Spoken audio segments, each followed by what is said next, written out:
Friends, welcome to my channel education by Alok Kumar Yadav.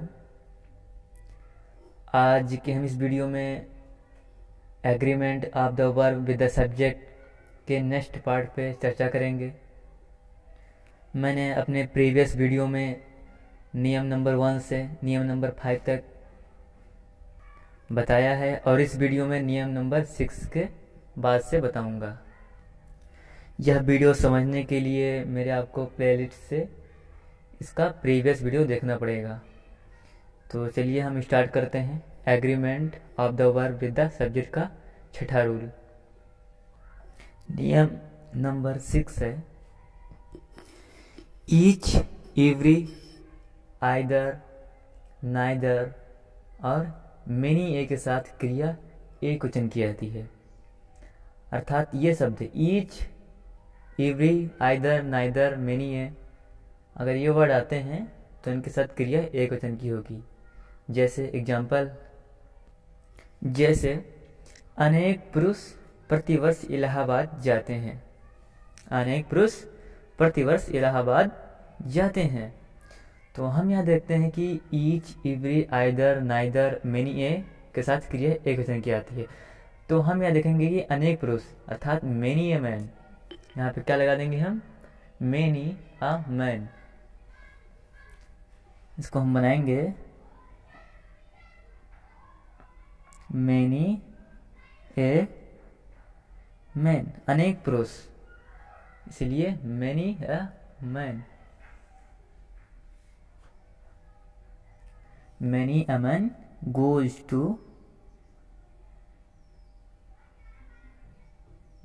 to Allahabad.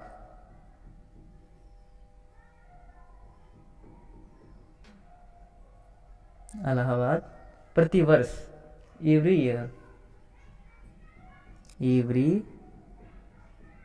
Year. तो many a man goes to Allahabad every year. तो हमें यहाँ पे verb एक वचन की ही रखनी है।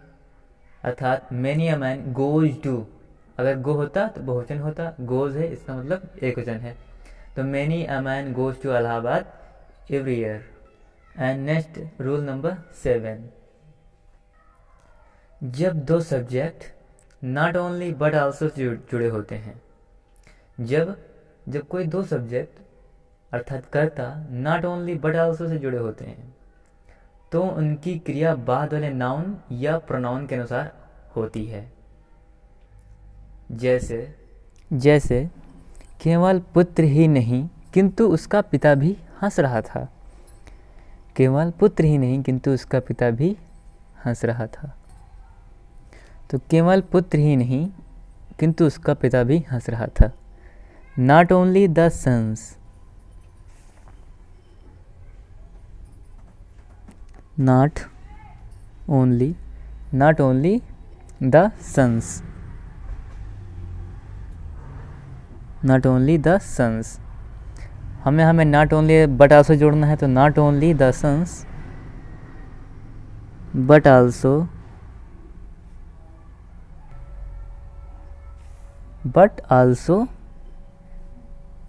There father. देयर क्यों? क्योंकि यहाँ पुत्र ज़्यादा हैं, सन्स, इसलिए यहाँ पे देयर फादर। और इसके बाद देखना है कि वर्ब हमें किसके अनुसार लगानी है। तो रूल 7 में क्या था, जब दो subject not only but also say जुड़े हों। जब कोई दो सब्जेक्ट नॉट ओनली और बट आल्सो से जुड़े हों तो उनकी क्रिया बाद वाले नाउन या प्रोनाउन के अनुसार आती है। तो हमें वर्ब इसके अनुसार ही लगाना पड़ेगा। तो हमें क्या लगा देंगे, was. Not only the sons but also their father was laughing.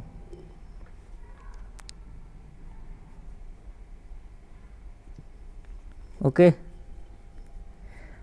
तो पूर्ण रूप से क्या बना, not only the sons but also their father was laughing. And the next rule, नियम नंबर 8, जब आर या नॉर से जुड़े सब्जेक्ट्स भिन्न भिन्न पर्सन्स के होते हैं तो क्रिया उस सब्जेक्ट के अनुसार आती है जो उसके निकटतम होता है।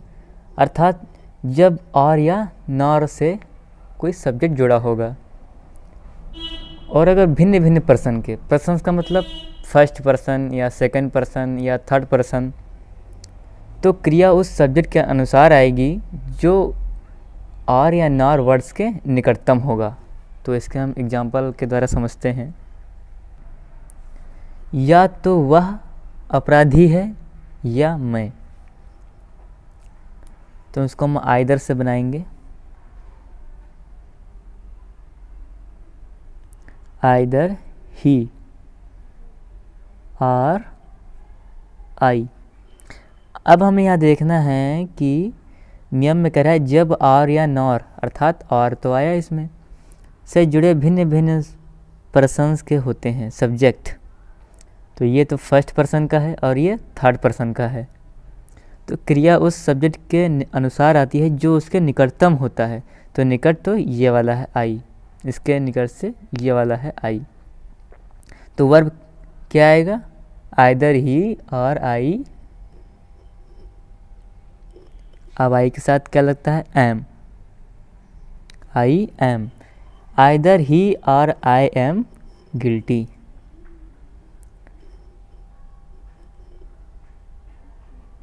अपराधी का गिल्टी होता है। तो आइदर ही और I am guilty. And then rule number 9, collective noun से आशय किसी समूह से होता है, क्योंकि कलेक्टिव नाउन ग्रुप का है। तो वर्ब एक क्वेश्चन की होती है। यदि कलेक्टिव नाउन शो हो रहा है अगर वाक्य में, तो क्रिया हम एक क्वेश्चन का ही लगाते हैं। जैसे यह कक्षा बहुत अच्छी है। तो यहाँ पे कक्षा तो कोई एक स्टूडेंट तो होगा नहीं, तो यह क्या है? समूहवाचक है, क्योंकि यहाँ पे कलेक्टिव नाउन का प्रयोग हुआ है, इसीलिए समूहवाचक। तो यह कक्षा बहुत अच्छी है, अर्थात कक्षा में प्रत्येक कई छात्र होंगे, कक्षा में कई छात्र होंगे, तो यह एक कई स्टूडेंट्स मिलकर समूह बनाता है। तो यह हम क्या बनाएंगे? This class, this class, this class. अब हम यहाँ पे देखते हैं वर्ब एक क्वेश्चन की होती है, तो वर्ब यहाँ पे एक क्वेश्चन लगाएंगे। This class is very good.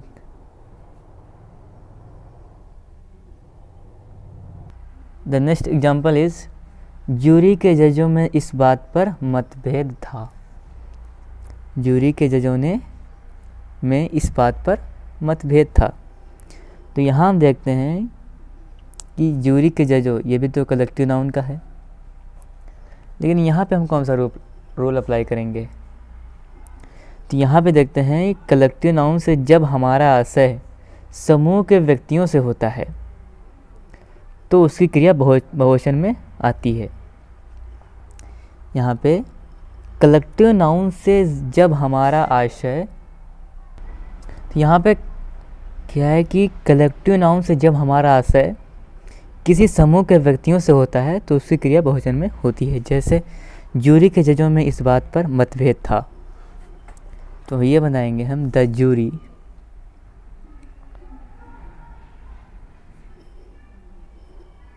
इसको कैपिटल में रखेंगे हम, द जूरी वर डिवाइडेड, मतभेद का डिवाइडेड, डिवाइडेड इस बात पर, on this point, on this point. Okay. नियम नंबर 10, यदि किसी पुस्तक का नाम बहुवचन में हो तो भी उसकी क्रिया एक वचन में ही रख देते हैं। जैसे अरेबियन नाइट्स एक अच्छी किताब है। अरेबियन नाइट्स एक किताब का नाम है, तो जैसे लग रहा है कि अरेबियन नाइट्स ज़्यादा किताबें हैं, अरेबियन नाइट्स, तो क्या बताएंगे? The Arabian nights, the Arabian nights, ARABIAN,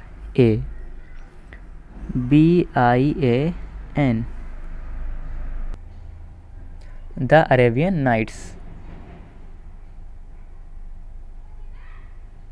क्योंकि पुस्तक का नाम है इसलिए द लगता है। महाकाव्य हो तो या पुस्तक का नाम जो मशहूर हो उसके आगे द आर्टिकल का यूज़ करते हैं। The Arabian nights is a good book. The Arabian nights is a good book. The Arabian nights is a good book. नियम नंबर 11, जब दो या तीन पर्सन्स के प्रोनाउन जब दो या तीन पर्सन्स के प्रोनाउंस साथ साथ आते हैं तो सबसे पहले सेकंड पर्सन, इसके बाद में थर्ड पर्सन और फिर अंत में फर्स्ट पर्सन का प्रोनाउन आता है। जैसे एग्जाम्पल, जैसे तुम, वे और मैं प्रदर्शी देखने गए। तुम, वे और मैं, यहाँ पे तीनों पर्सन हैं, फर्स्ट, सेकंड और थर्ड पर्सन, तीनों पर्सन हैं। तो हमें यूज़ करना है, सबसे पहले हमें सेकंड पर्सन का यूज़ करना है। सबसे पहले हमें सेकंड पर्सन का यूज़ करना है। तो सेकंड पर्सन में क्या है, यू सेकंड पर्सन, तो हमने यू लिख दिया। और इसके बाद हमें प्रयोग करना है थर्ड पर्सन का, इसके बाद थर्ड पर्सन प्रयोग करना है। तो थर्ड पर्सन क्या है, वे, तो दे। और इसके बाद फर्स्ट पर्सन का, अंतिम में फर्स्ट पर्सन का प्रयोग करना है। तो you, they and I. You, they and आई। यदि इसमें हिंदी वाक्य में यदि मैं, वे और तुम, यदि इसको आगे पीछे भी कर देता, यदि मैं, तुम और वे, तो भी हम ऐसे ही बनाते, यू, दे एंड आई। तो यू, दे एंड आई प्रदर्शनी देखने गए। You, they and I went to see. Went क्यों, क्योंकि पास्ट इंडेफिनिट है, तो वहाँ पे जाना की सेकंड फॉर्म लिखेंगे, तो वेंट। गो की second form went, third form gone, तो यहाँ पे सेकंड फॉर्म यूज़ करनी है went. You, they and I went to see. और टू के बाद हम सी का प्रयोग करेंगे, क्योंकि टू के बाद इन्फिनेटिव है बल्कि फर्स्ट फॉर्म, तो टू सी क्या है, the exhibition. You, they and see and I went to see the exhibition.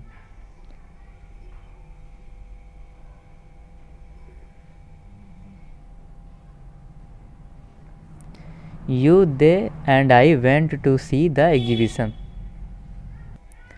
तो ऐसे ही आप एग्जाम्पल बना सकते हैं, जितने भी नियम मैंने पढ़ाए आप स्वयं बनाकर अध्ययन करें। सो आशा करता हूँ कि आपको यह वीडियो समझ आया होगा। तो प्लीज़ लाइक, कमेंट करें और शेयर करें अपने दोस्तों के साथ।